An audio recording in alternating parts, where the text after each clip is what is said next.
Hi guys, and welcome to today's program of Fishing Diaries. In the early 2000s I decided to hunt for the largest catfish in Southern Africa, and I did this specifically because there was so much speculation about the size of catfish. Some people rumored that it was as big as submarines that were seen by divers in the depths of dams and lakes. Others say that they were as large as men and they were swallowing babies and swallowing all sorts of animals. And to me it sounded like a myth. So I started research and I started off with the academics. There I filtered out Professor Ben de Waal at I think the Northern University. It's all got different names now, but somewhere around Petersburg. He was the authority on the sharp-toothed catfish, and we started looking at information. I looked at Google Earth, looked at the habitat of catfish. In this video you'll see where we started off at the Orange River.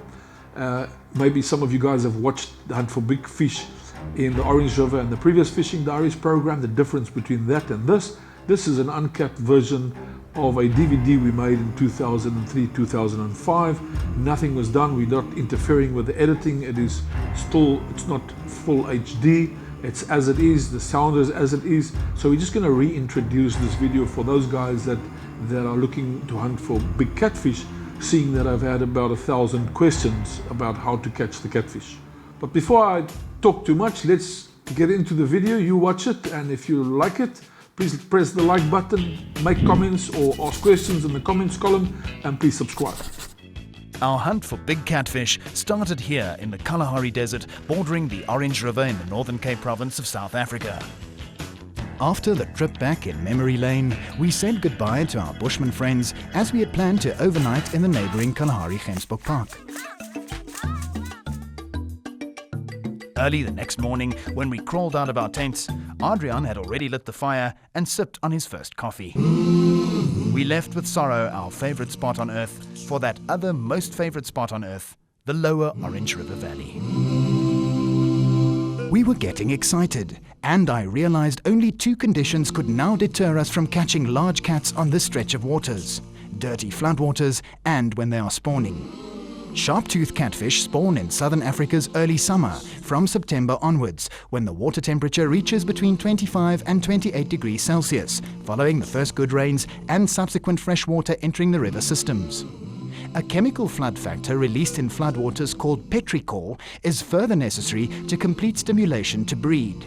When the catfish go into the spawning mode, they are very exposed to wide-scale predation by predators on land, such as humans, leopards, and all other large African predators. This happens because the cats move into the shallow water on the banks, where the females are followed, hugged, and wrestled continuously by the males. Eggs are laid on plants growing on the banks, where the water is warmest. On hatching, the larvae have a length of 4 to 5 millimeters, and within the first 3 to 4 days, food is already digested after the yolk is completely absorbed. When the eggs land on mud, they die or don't breed out. The ferociousness of the catfish as a predator is seen early, when the small catfish reach around 5 centimeters, and they already start becoming cannibalistic. In controlled conditions, scientists have observed 60% of all catfish reaching 10 centimeters had smaller catfish in their stomachs. As can be seen frequently on this footage, they even move out of the water onto dry land during the spawning process. Back to our hunt for the big one.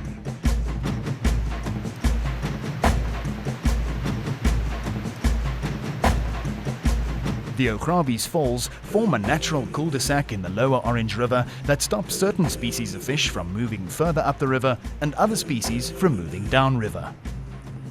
The name Augrabies was recorded by Swedish adventurer Henrik Vickar in 1799. It apparently stems from Augrabies, that means place of great noise. The Orange flows through the longest mountain desert in the world in the lower parts from the Uppington area. The animals that survive in these conditions are the tough rock desert type of animals, such as snakes, dussies, klipspringers, scorpions, jackals, leopards, hyenas, and other reptiles and water birds along the Orange River Gorge.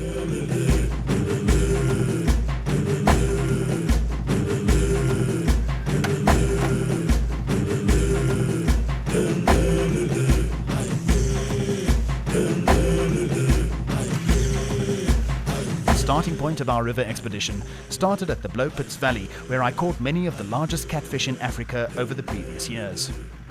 And, as usual, if one ventures into Africa, we had to work for our results, and getting stuck and building roads forms natural functions for adventurers.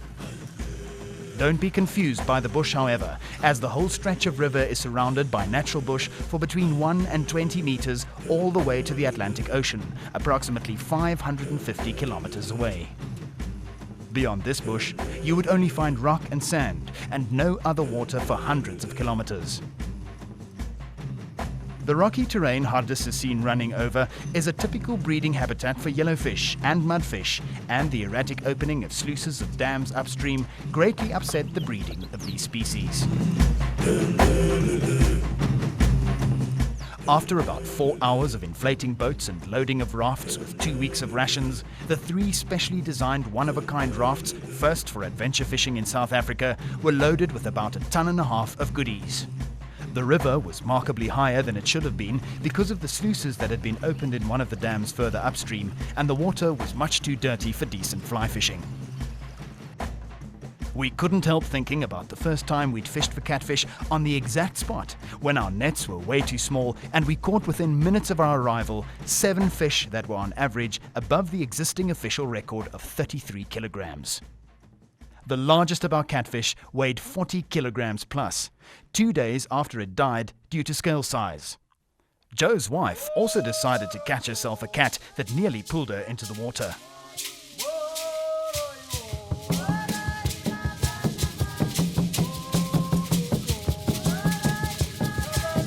Here you can clearly see the aggression of the African catfish compared to its European brothers. This catfish destroyed the skin of both of my hands and badly infected them for months after repeatedly biting me and holding on what to me looked and felt intentionally. It was this same place and occasion that a monster fish of at least 50 kilograms broke Joe's 130-pound leader when he tried to land it. It is also this fish that makes Joe come back year after year.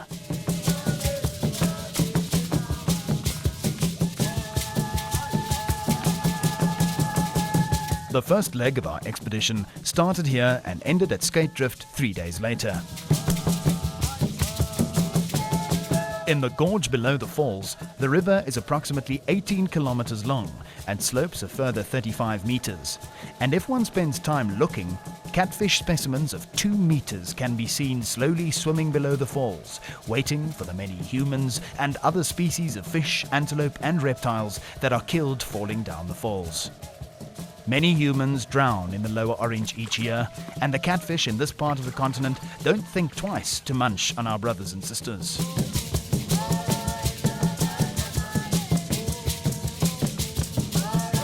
We had just about settled in on the rafts when the fly fishermen decided to stretch their arms. Of course, the water had been a bit dirty to land hordes of fish at the speed we moved down, but we stopped, as usual, at a good fly fishing spot to allow for some fishing and to prepare lunch.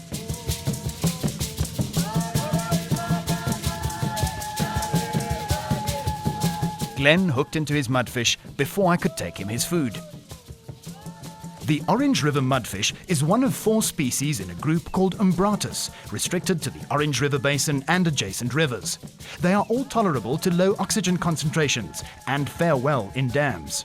It is said that these species could be more closely related to the Asian labios than any other African species. A mudfish head that have been slightly smashed with a solid object to allow oils in the head to slowly drip out still makes one of the top 3 baits in our river for catfish as far as I'm concerned. Late afternoon, and a few kilometers downstream, we set up camp on the best camp spot in Africa and marveled at the surrounding mountains while having a late afternoon coffee. While everyone searched for some firewood, a loud scream alerted us to the fact that either a snake or scorpion had got hold of one of our friends. The 2 species that stops any expedition in its tracks and causes great discomfort, as civilization is normally 2 days away from this spot. It was a scorpion, but luckily not one of the deadly poisonous scorpions. But nevertheless, our friend was instructed to keep still to monitor his condition, something he adhered to the T. We watched as Hardis had already hooked into a cat on the other side with techies. The main reasons I prefer to catch catfish in the Orange or Lower Orange River is as follows. The cats simply grow larger. The angling pressure is much less than any other spot in southern Africa. The water's edge is protected by farms and harsh environments such as high temperatures, lack of water, shops, etc. It is one of the most scenic spots in the world.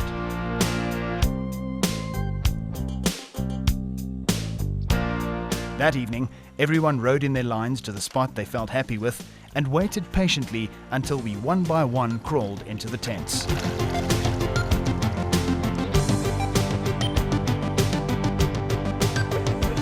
As usual, just as everyone was snoring away, Glenn hooked into a monster.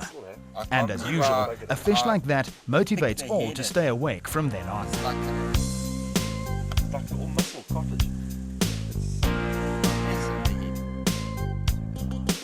This cat was caught on fresh catfish fillets, a 10-0 hook and 80-pound braid as terminal line. When the action stayed away, Joe told the anglers about a fish his Australian friend David caught on the same spot and the strongest cat he ever caught a few kilometers from that spot.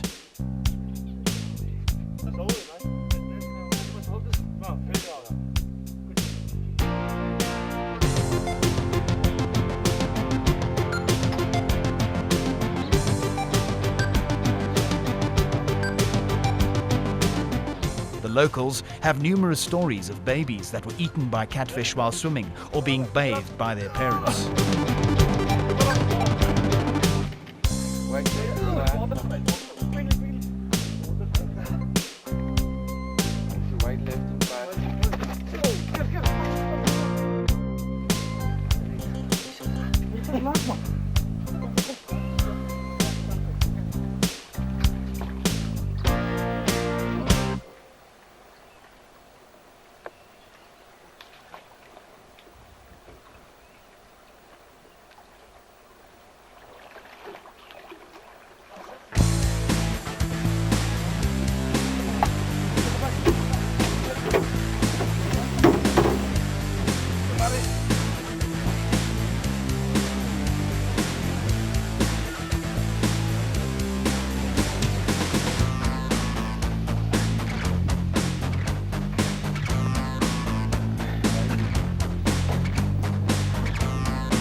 The next morning, before sunrise, the rods lay as they were placed an hour earlier before everyone went to bed again. While his friend caught up on lost sleep, Joe climbed up the nearby mountains to film the landscape and survey the river further down. A face very few South Africans have seen.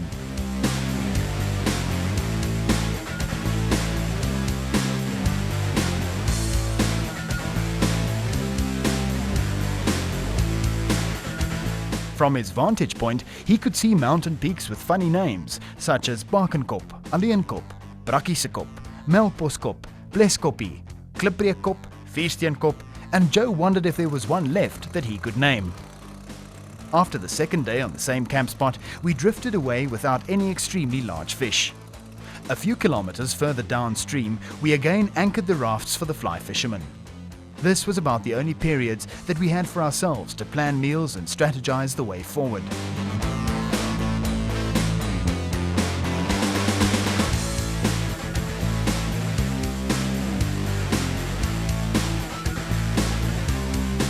A young fish eagle circled above us for more than 20 minutes, and we couldn't work out whether it was looking for a feed or wanting to give us tips.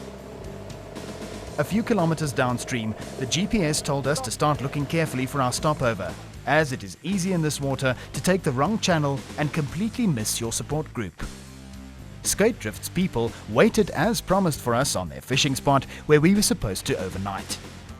After we offloaded the rafts, the management of Skate Drift Farms took us on a trip through their champion export grape vineyards and showed us the antique pieces left by early ox wagon travelers that crossed the river at this spot with their cattle. When we started concentrating on the small things, we discovered various little desert flowers and insects that are normally hidden by the harsh desert landscape.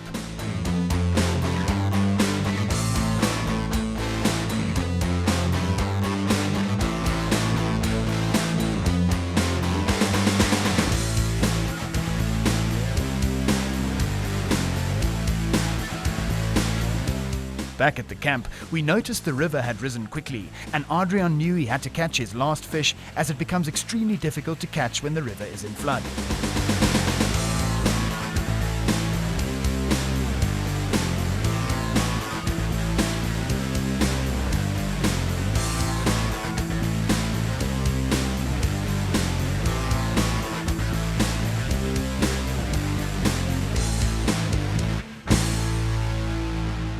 We bride for the last time under the sickle moon before Chris had to take some of our friends to the Upington airport the next morning.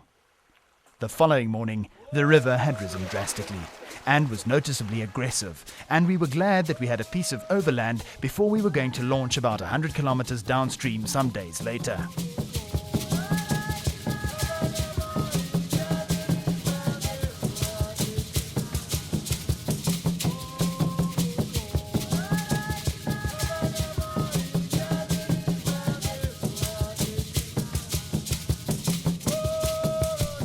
The river has been too temperamental during this trip, and the large cats eluded us for various reasons. With such large parties, it is logistically very difficult to concentrate on fishing only, as there are a large number of priorities when moving down large rivers such as the Orange. But once again, a couple of jumbos were lost due to slight errors in settling the hooks, too early or too late striking, slack in the line, or too slow winding of the reel. Chris left for the airport while we had to move the equipment higher up the bank. With Chris's arrival, we packed the landy and travelled through Pofadder to Pella mission station.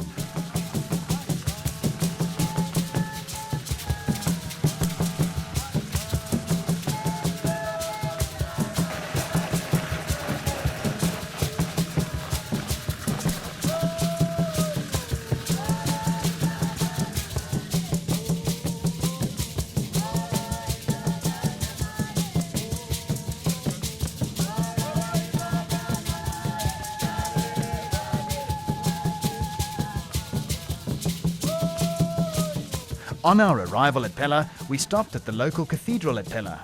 We filmed the architecture of the building that was built by two missionaries from an encyclopedia as their manual.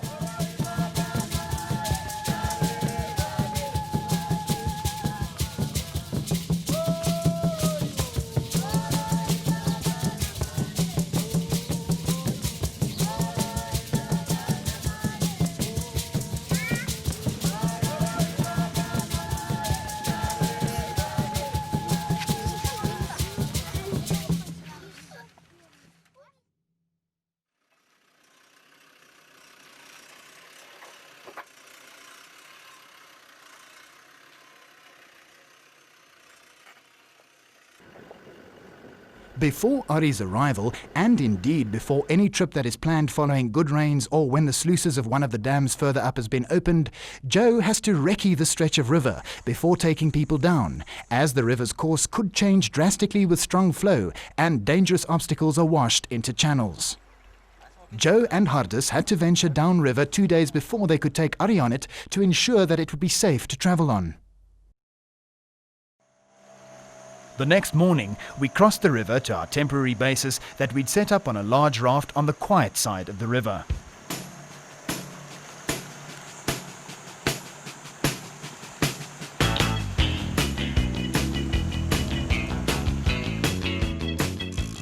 After a short while, Ari hooked into a large cat and jived his way through the fight.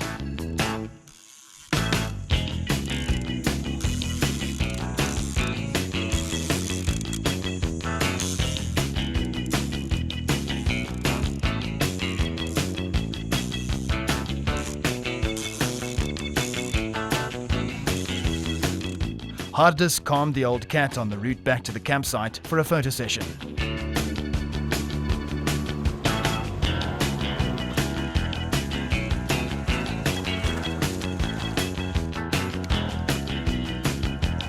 On our arrival at the camp, Joe placed him in the shallow pool and swam with him for a while and filmed him before returning him to the mainstream.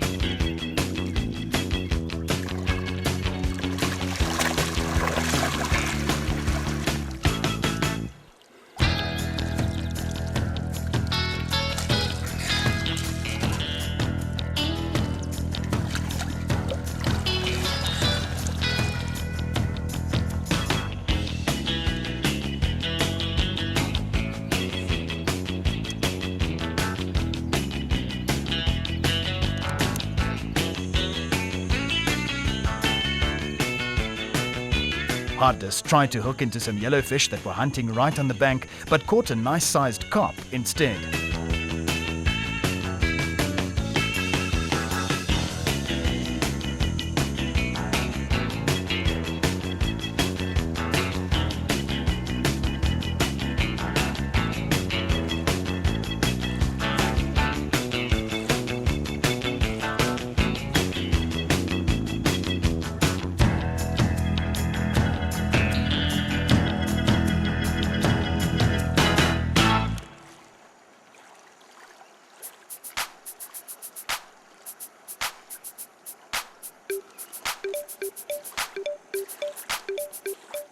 Ari hooked into lots of smallish catfish and yellowfish before Chris had to drop them at the Upington airport for the production of the next TV show.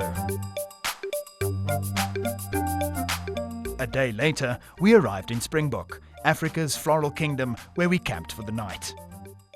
The following day, we headed for Kami's Kroon's flower carpets and experienced an experience that is always underestimated.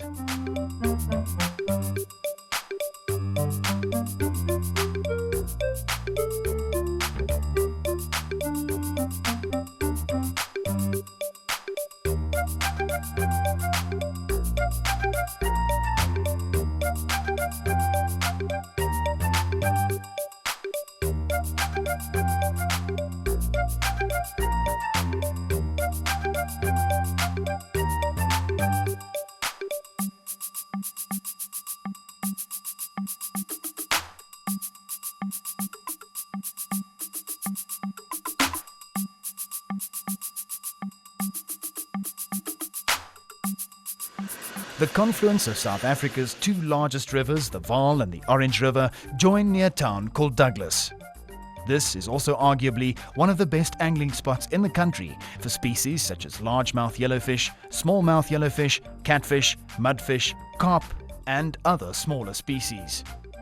We stayed on the only houseboat on this section of the river. As a matter of fact, houseboats are not common on South African rivers due to the size and fluctuation of the water levels. Hardus couldn't wait to prepare the rods for the evening's catfish hunt, and we were all very happy to be catching the catfish from the deck of the houseboat. Or rather, the living room, as catfishing in the evening for the larger specimens can become a difficult and dirty operation from the bank.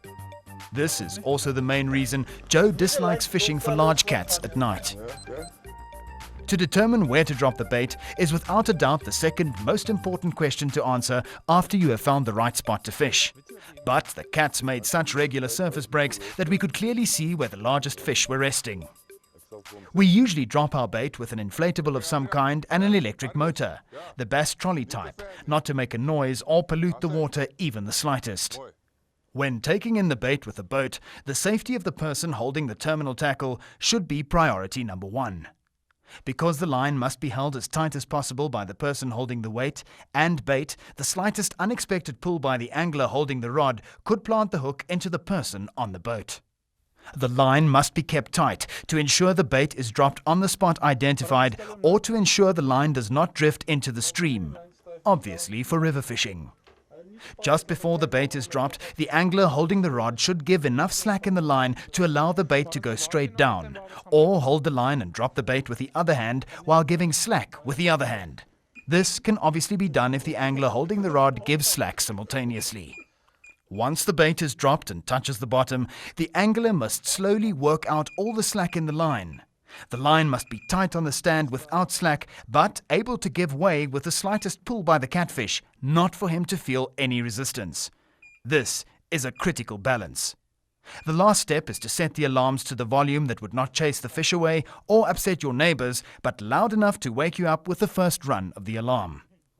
Hardus and Livio had plenty of action from the onset throughout the evening, with loads of cats in the 7 to 15 kilogram range. We didn't want to lose any sleep and waste film on baby cats, so went to bed early. Early the next morning, Joe heard slight single beeps on the alarm and knew that Hardus nor Livio would be able to hear the alarm. Joe thought it would be a good idea to catch Hardus and took the camera and waited outside. When the cat really decided to run, the alarm woke Hardus and Joe caught him on film in his jocks. Just imagine if we'd fished from the bank and not the houseboat, how dirty and wet Hardus would have already been.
At least we had fresh catfish fillets, and Hardus baited all the rods for the rest of the day's fishing.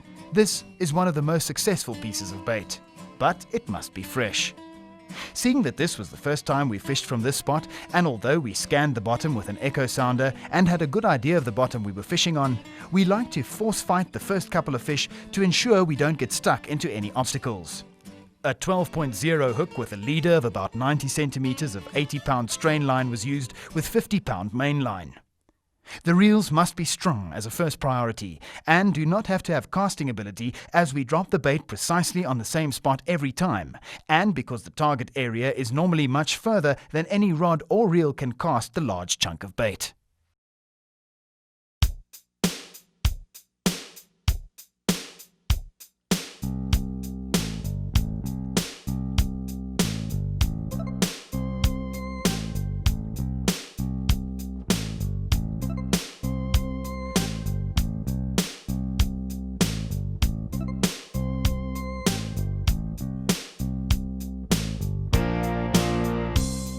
With the preparation of the rods, the cats could be seen moving right up to the houseboat, because we had gutted most of the fish right next to the houseboat. It was time to grab the 15-weight fly rod. It had a 30-pound saltwater tippet, normally used for saltwater game fish. A few plunges with a lead head, not necessarily the clinical fly fishing method, but at least a few false casts would do the trick.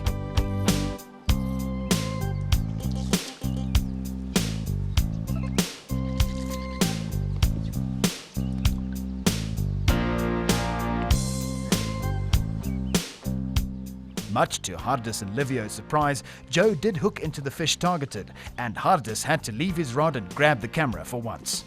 The secret is to drop your fly right on the catfish.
Joe doesn't like wasting time with small rods and is skeptical about the biggest bullshit normally echoed by the majority of local club anglers.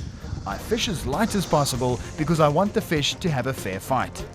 But when the small bass rod showed signs of a cat on the end, Joe happened to be walking past the rod and couldn't help grabbing and striking. This fight was shortened by about 15 minutes for the camera. This is good sport, but the brute method is still preferable to Joe. The rod was a 20-pound bass or estuary rod spooled with a 20-pound braid line. Joe's favorite. He just loves the direct fight without stretch in the line.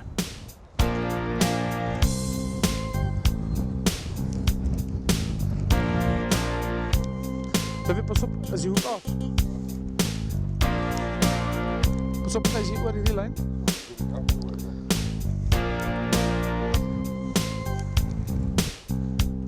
Kaas, waar is het tydjie?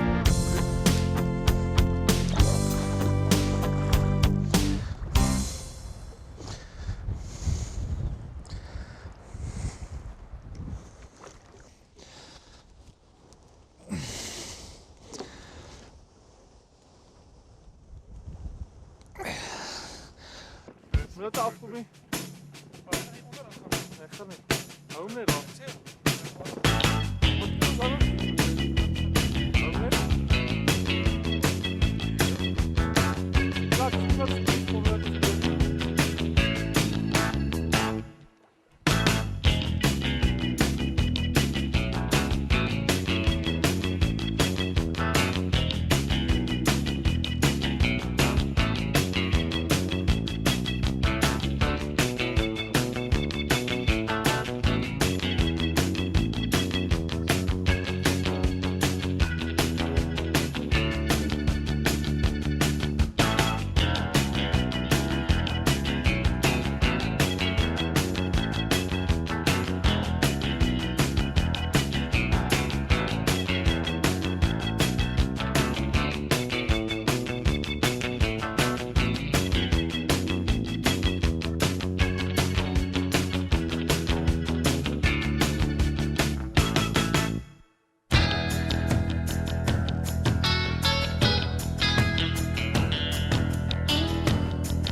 At the Rhodocopes Dam, approximately 100 kilometers north of Pretoria, South Africa's capital city, Joe joined Henny Naudé catfishing on the tap method in June, the start of the winter season.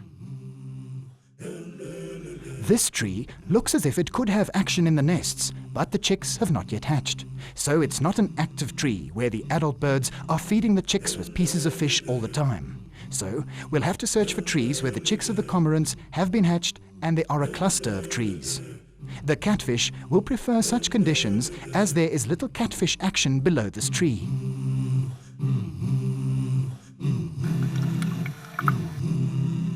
Henny says that it is not common for birds to breed in the middle of winter, besides these birds, so few fishermen actually target these areas. We struggled to catch the fish, as upon every approach of a tree where we wanted to tap the rods, the cormorants jumped into the water. After half a day of struggling to catch a catfish, we looked back as we moved from tree to tree and saw very little cormorants clawing their way back into the trees as they fled on our approaches. We were struck by the fact that the catfish were swallowing the huge cormorants as soon as they hit the water, trying to flee from our boat as we approached the trees to tap under. We saw a cormorant that came out of the water clearly bleeding and shocked. When the cormorant and darter chicks reach these sizes, they require lots of fish, and the parents have to feed them continuously. It is then that the catfish have a feast on the pieces of fish that fall from the nests, and indeed, it capitalizes on the fact that the cormorant chicks instinctively dive into the water as soon as danger lurks too close to the nests. Of course, the catfish love this and swallow the cormorant chicks alive, as we discovered for the first time on this trip.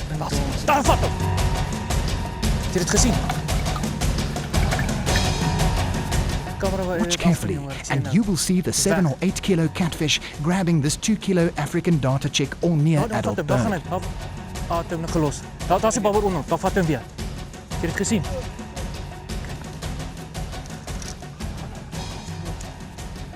Nee, Barbara het hem net los hoor.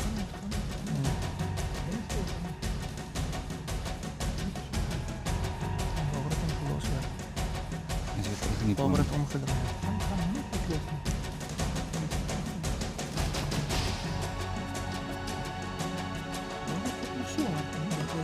Dat hij paralyzed is.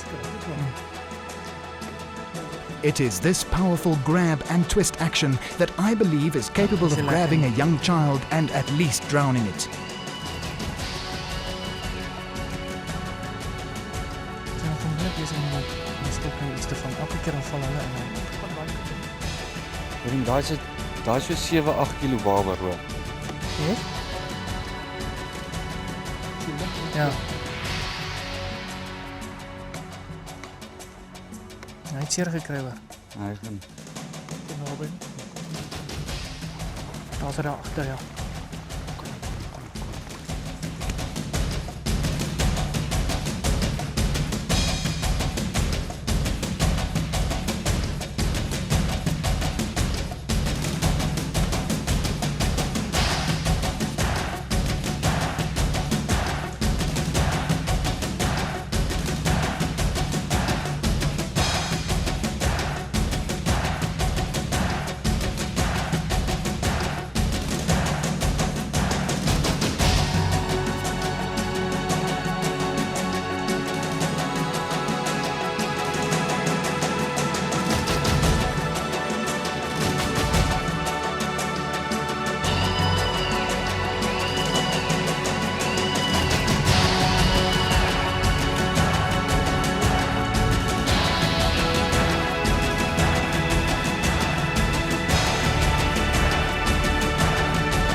On Lake Kariba in Zimbabwe, we anchored the houseboat in the Linyati Gorge, 40 kilometers across the lake.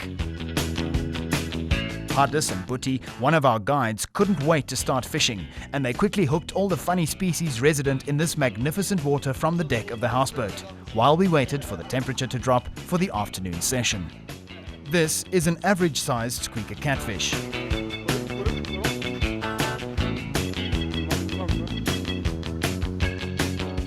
And this is an electric catfish that can produce an electrical shock of up to 450 volts.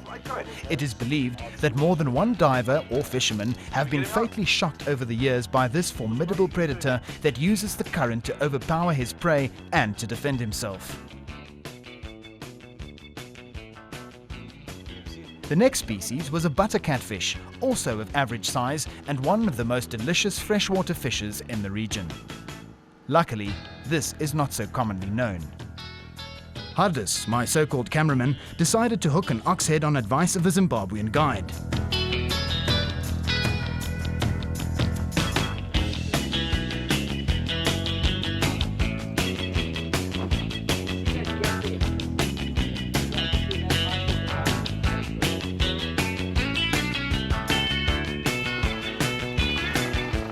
It wasn't half an hour when hard a strike of a rod on one of the Zim anglers that by then forgot that he was fishing, and even that he was on a houseboat for that matter.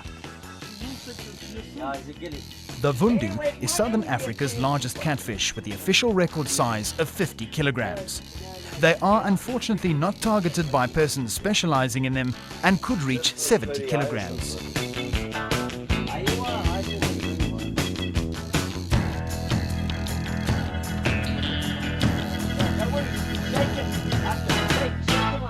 Jig it.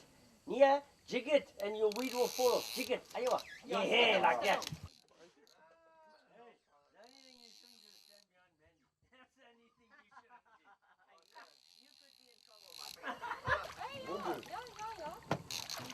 Oh, not bad. Yay, Ardas.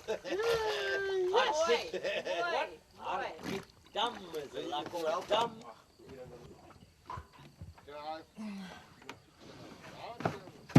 That's him. Hey! Machtig, and you brought in so quick, that's my titters there. Yes.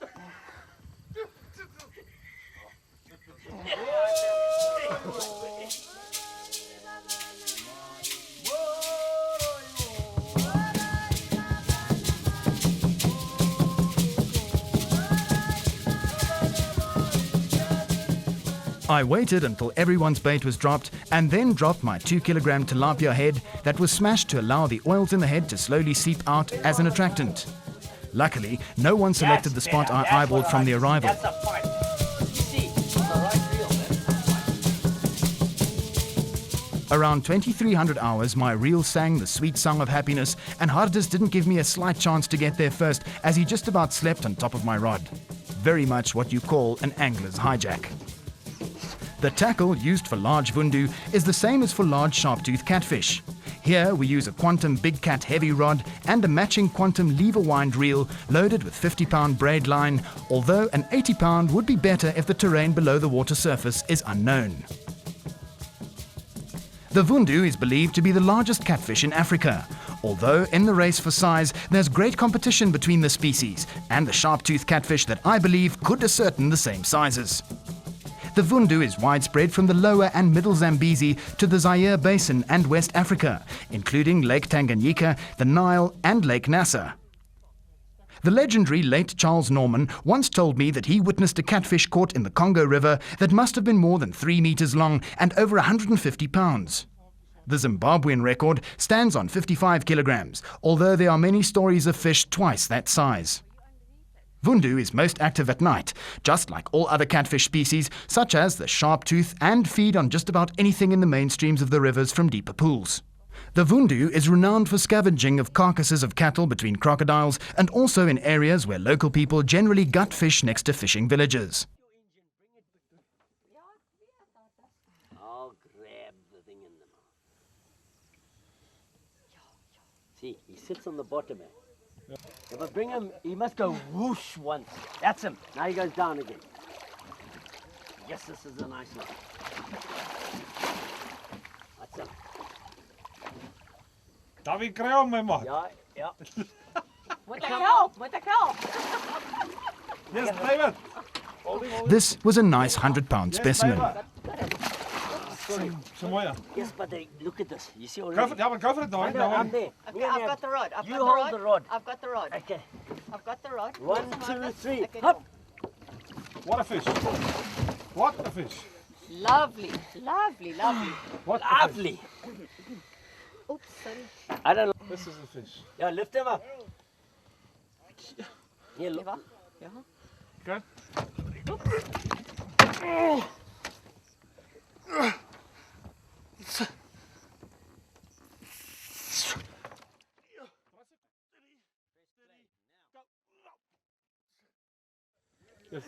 This is the photo. Yeah. This is the photo. That's, you see. Buddy, anytime you call me.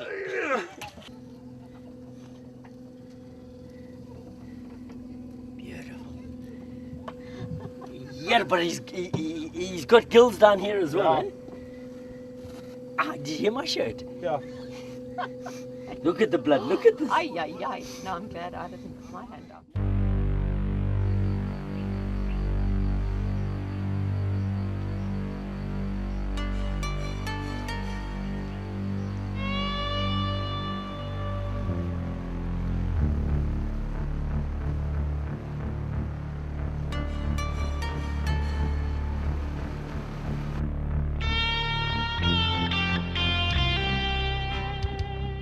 Hope you guys enjoyed it. Please make sure if you liked it to press that like button, subscribe if you haven't subscribed, share if you haven't shared, and make some comments below. See you till next time.